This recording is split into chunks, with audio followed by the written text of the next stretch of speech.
Might be our finest hour, okay? Like the boxer just wants another round, you know? Give me one more round, and we're close, We're close to being really, really good. But man, am I proud of you guys. And I say that because you did that. You did that. Came in here, got a gritty win. So those guys up here, get up. Yeah, I feel jolly right now. I feel pretty darn jolly.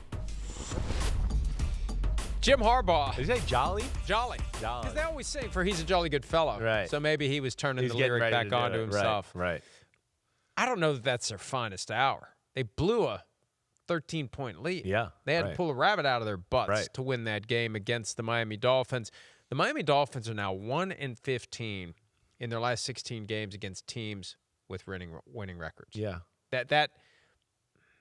That's not good. No, it's not good. It says analytics. Something. It that's says something. Good. Yeah, it says something bigger there, right? Now, do you want to set up the segment the right way, or five? I'm about to. Okay. 5 words or less.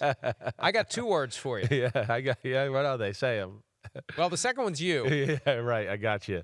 Yeah. Yep. And the first one isn't I love. Right. Yep. I got you. Okay, 5 words or less. The Chargers beat the Dolphins as Justin Herbert and Ladd McConkey. And that was an awesome play to set up the game-winning field goal. Right. But go ahead, give me your 5 words or less. I mean, a must-win game. I mean, that's where I looked at it for the Chargers a little bit. And I know that's maybe being a little bit, what do I want to say, over-dramatic. But I think in the big picture of things, that was kind of a must-win game. You've had 2 really lackluster performances in a row where you lost to the Giants. You lose handily at home to the Commanders, to where you got to be wondering about your football team. And then all the things you just said about the Miami Dolphins. And, of course, nobody looks at the Miami Dolphins and thinks they're that good right now. And they're not gritty, and they're not tough, and they don't win close football games, and they don't beat teams that are pretty good, right? So that's where I just look at that. And to your point there, which I think was even worse, was they absolutely dominate the third quarter. Dominate. I mean, the Chargers go up and down the field. The Miami Dolphins can't do anything. But there we get about halfway through the fourth quarter, and then the script gets flipped. The Dolphins start to control the football game, and they start nickel and diming the Chargers defense and working their way down the football field, score a late touchdown. They showed some grittiness and resolve. I'll give them that. Tua was clutch. But the problem is their team is just not that great, and we saw their defense unable to make a big play on the last drive there. And, of course, Justin Herbert, being the superstar he is, made some unreal plays. 5 words or less. I only need 4 words. Turn notifications off. That's only 3. Turn Dolphins notifications on, because I'm waiting. Mike McDaniel and/or Chris Greer, done. I feel like it's coming, and it could come today. I don't know. With Stephen Ross, you never know what he's going to do. I feel like yesterday was the low point. Now they have the game this week coming up against the Browns at Cleveland. I don't know. Do you give it another game? It just feels like it's going to end. And the moment that Stephen Ross decides it's over, that's the moment you need to implement. The longer you wait after that, the worse it's going to get. And maybe you want to build sufficient fan support for it, but I think the fans would support it right now. The losses are one thing. Whatever that was that unfolded after the game is another, where Tua goes to the podium. Right. And let's have a listen to what Tua Tagovailoa said publicly at his press conference after the Dolphins blew a 1-point lead late to lose 29-27. I think it starts with the leadership in helping articulate that for the guys, and then what we're expecting out of the guys, right? We're expecting this. Are we getting that? Are we not getting that? We have guys showing up to player-only meetings late, guys not showing up to player-only meetings. Like, there's a lot that goes into that. Do we have to make this mandatory? Do we not have to make this mandatory? So it's a lot of things of that nature that we got to get cleaned up, and it starts with the little things like that. He was asked to clarify right after that. Is he saying guys aren't showing up or they're late? And he said late. So I don't know why he said they're not showing up if the clarification is they're late. Regardless, they're late. And Well, one, like a players-only meeting, yeah, it's a little odd. You're not, the coaches aren't there. How many players-only meetings are you having? And that's the other thing. If you're having more than one or two, it's going to fall on deaf ears. I mean, one is enough. I mean, usually if you have to have more than one, it's like, no, you're in a disaster area. You should be able to have a meeting with the players and the coaches to figure out the problems.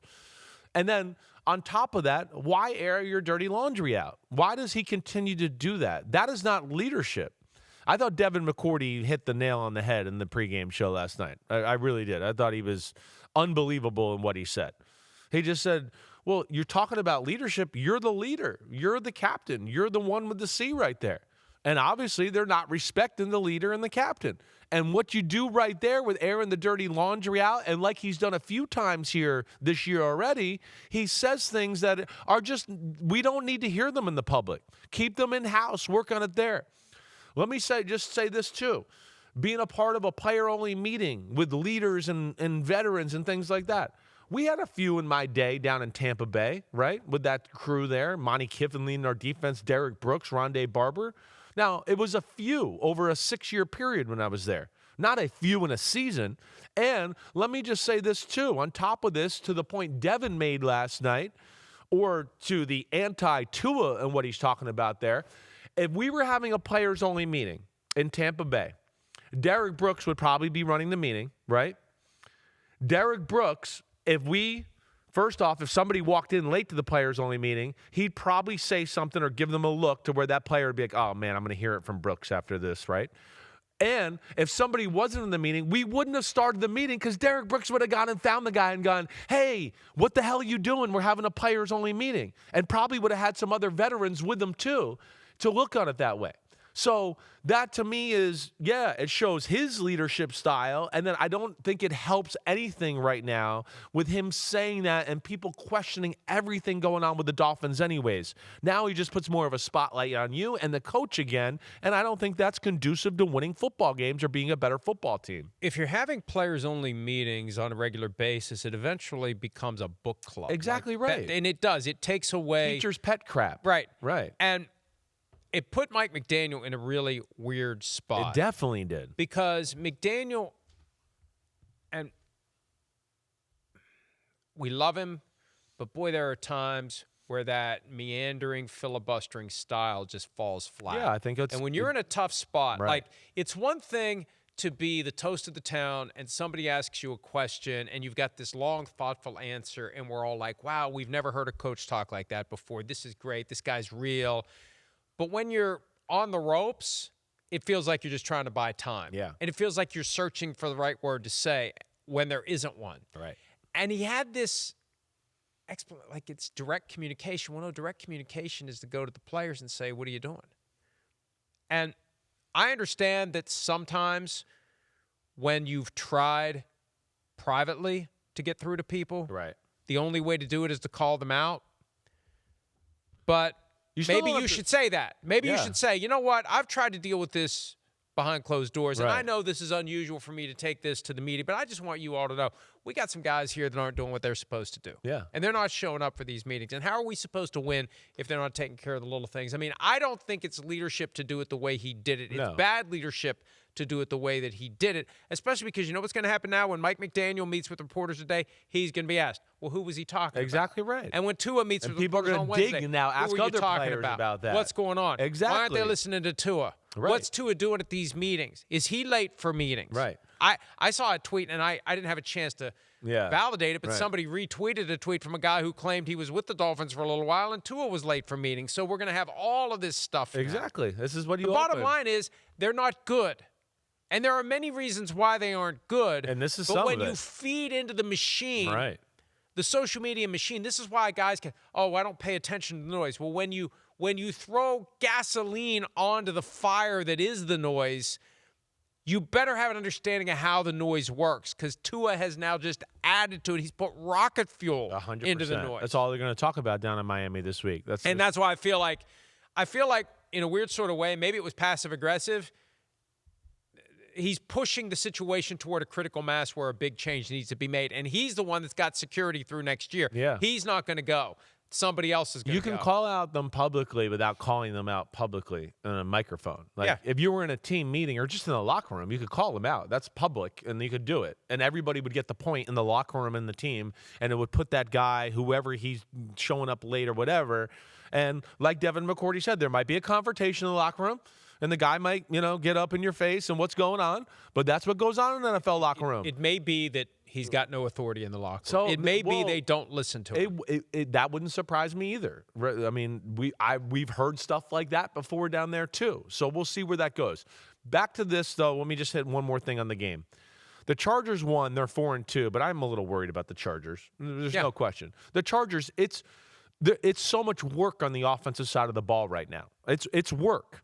I mean, it's 11-play, 42-yard drive, 7-play, 55-yard drive, 6-play, 42-yard drive, 13-play, 72-yard drive, right? They get 4-play, 37-yard drive after a turnover, and Vidal breaks a run, right? But that to me is something I worry about. Justin Herbert's still under pressure, and, man, they can't find to make big plays in the pass game, and I worry about, you've heard me say this a little bit, their front seven. Their front seven, you've seen teams can run the ball on them, and that's why they traded for Odafe Away. They can't get there with their front four when they want to pressure the quarterback. So those are things I worry about the Chargers. The Chargers are 4-2, but unlike other teams we've talked about at 4-2 where I feel like are going upwards, I feel like the Chargers right now are kind of in a plateau, maybe going to go down. We'll see where it goes, but I'm a little worried about them. Hi, it's Mike Florio. Thanks for watching PFT on YouTube. Hit subscribe for the latest news and analysis from Pro Football Talk.